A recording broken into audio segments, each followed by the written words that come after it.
Hey there. If you're enjoying the show, I'd love for you to hit that subscribe button so you never miss an episode.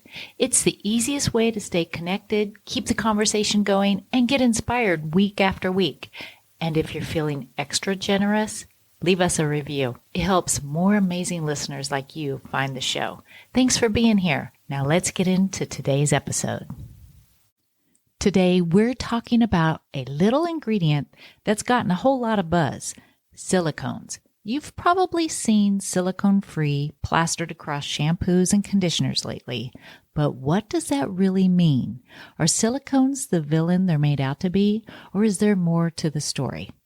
Let's break it down. Welcome to All About Hair, where we talk shop, share stories, and spill the secrets behind great hair and a great career. I'm your host, Denise Keilitz, a former salon owner, educator, and a lifelong hair crusader. Whether you're a new stylist building your book or just someone who loves learning about all things hair, you're in the right place. Each week, we dive into real techniques, honest career advice, and inspiration to help you grow behind the chair, or just fall even more in love with the world of hair. Because around here, it's not just about looking good, it's about learning, evolving, and having a little fun along the way. So grab your coffee, your shears, or your dry shampoo, and let's get into it.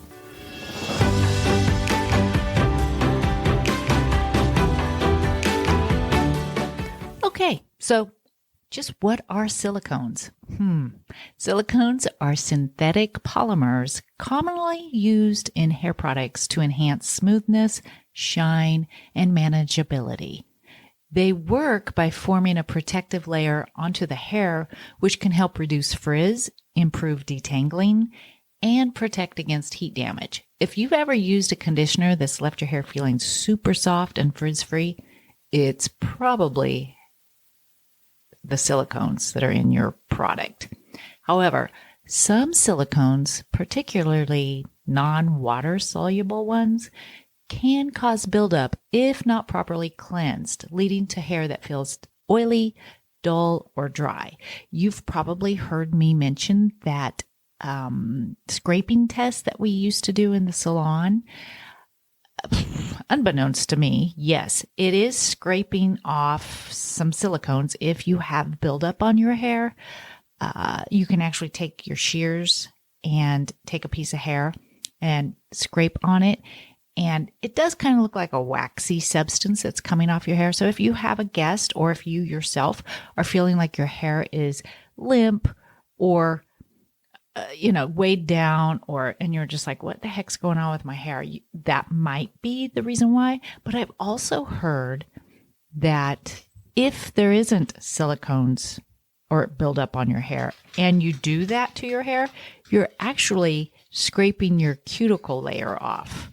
So just be careful if you do that. Not all of those tests that you see on social media that they're scraping the hair, not all of them are silicones. It's kind of a trick that, hairstylists might do to get you to maybe buy professional products.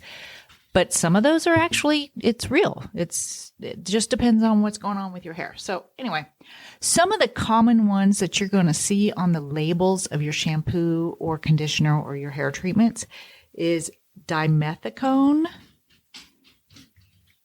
cyclomethicone, and amodimethicone. Sorry, I'm not a scientist. It's very hard to pronounce these words, but I'm reading them off to you. I will put those in the show notes so you'll know what to look for. But basically, if it ends in cone, C-O-N-E, it's probably got a silicone in there. Sorry, guys. My dog is walking on my hardwood floors, and you can hear her tip-tapping behind me. So hopefully she lays down soon. Okay, so why do the brands use the silicones in the first place? Yeah, well, they work. They actually do work. There's some benefits of silicones in hair products. First and foremost is they make your hair feel good. They make it feel soft and smooth, and they actually help with detangling. So it's easier wet and dry combing if there's a silicone in the product. Also, silicones help with frizz control. Actually, it could be your best friend if you've got frizzy hair or thick, coarse, frizzy hair for sure. That's a blessing to have silicones in your product. Also helps with shine enhancement, adds that shine and that luster to the hair, and it has heat protection in there. So some silicones can help protect hair from heat damage. So why do you think silicones have such a bad reputation? Let's just talk about some of the myths that are out there. Myth number 1, silicones suffocate your hair. Now, I actually have said this out loud myself to my guests. Silicones don't actually suffocate your hair. They might suffocate your hair follicle on your head, but not your hair, because hair is made of keratin and it doesn't breathe. So silicone won't suffocate your hair strand. They just sit on the surface, and they do rinse out with a good cleanser. So if you're using a good shampoo, the silicones that are in your products, they'll come right off your scalp and your hair. Myth number 2, silicones cause buildup. Well, some of the older forms of silicones, they were not water soluble, and yes, they could build up over time. But many of these modern formulations, science has gotten much, much better. They use lighter or water-soluble silicones that wash out more easily. So that myth has kind of been squashed, unless you're still using, old shampoo, conditioner, which you shouldn't be doing. And myth number 3, silicone-free means healthier. Not necessarily, and not always. Silicone-free is a marketing term, not a guarantee of better results. What matters is how your hair responds and how you cleanse it and care for it. So it just depends on your hair. So let me give you some tips for using silicones, because silicones are in our hair products. It's not a bad thing, okay? So choose the right type of silicone. So consider using silicones that are easier to wash out of your hair, such as silicones like cyclomethicone. Okay, I pulled that right out of Self magazine, so I'm not making this up, okay? Use your silicones sparingly. So hopefully not every single product you're putting on your hair, your shampoo, your conditioner, your styling treatment, your hairspray, hopefully not every single one of them has silicones in them. Just start with a small amount and then gradually increase as needed. If you have really fine, thin hair, silicone's probably not going to be your best friend. But if you have thick, coarse, frizzy hair, you better believe it. You're going to be screaming for it. Make sure you rinse thoroughly. So ensure that you rinse your hair after using products containing silicones, because you don't want it to build up on your hair. And you've probably heard me say there are some products out there that are known to have silicones in them, and they do build up on your hair over time. And as long as you know that, and about every third shampoo, you're using a deep cleansing shampoo to get them off your hair, there's nothing wrong with that. So as long as you know and being aware of what's going on with your hair. And just like what I said, you do want to make sure you're using a clarifying shampoo about every third shampoo, once a week, depends on your hair again. This helps remove buildup from non-water soluble silicones that might be in your products. And then also, like we've been talking about, consider your hair type.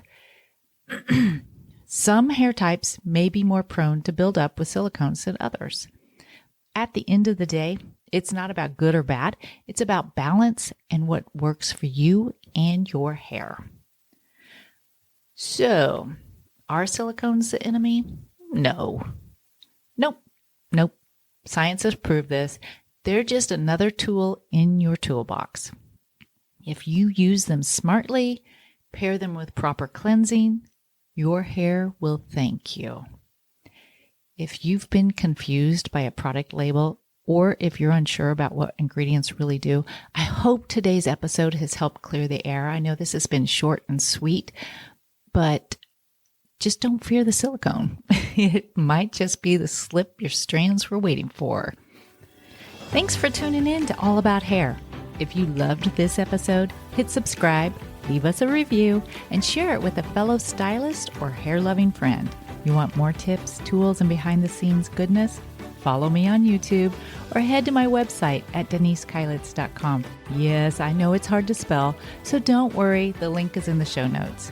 Until next time, keep learning, keep creating, and keep loving what you do.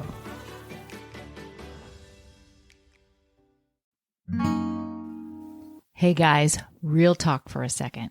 If you're a stylist or a salon owner dreaming of a smoother, more profitable 2025 without working yourself into the ground, I've got something you're going to love.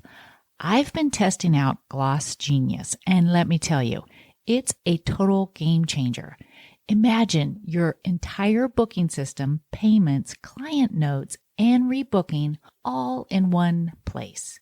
Easy to use, beautiful to look at, and designed with salon pros in mind. Here's what really sold me. Gloss Genius is offering a free data transfer right now. That means they move over your whole book of business for you. Services, clients, everything. And you don't have to do a thing. Plus, check this out. You get a super low processing rate, just 2.6%, no hidden fees. Clients can book in 30 seconds, no apps, no logins, just simple. And they've got smart tools to help you grow, like auto reviews, reminders, and even marketing powered by AI. If you're ready to grow your business and your peace of mind this year, do yourself a favor and give Gloss Genius a try. Sign up with my link in my show notes and get started for free. You deserve tools that work as hard as you do.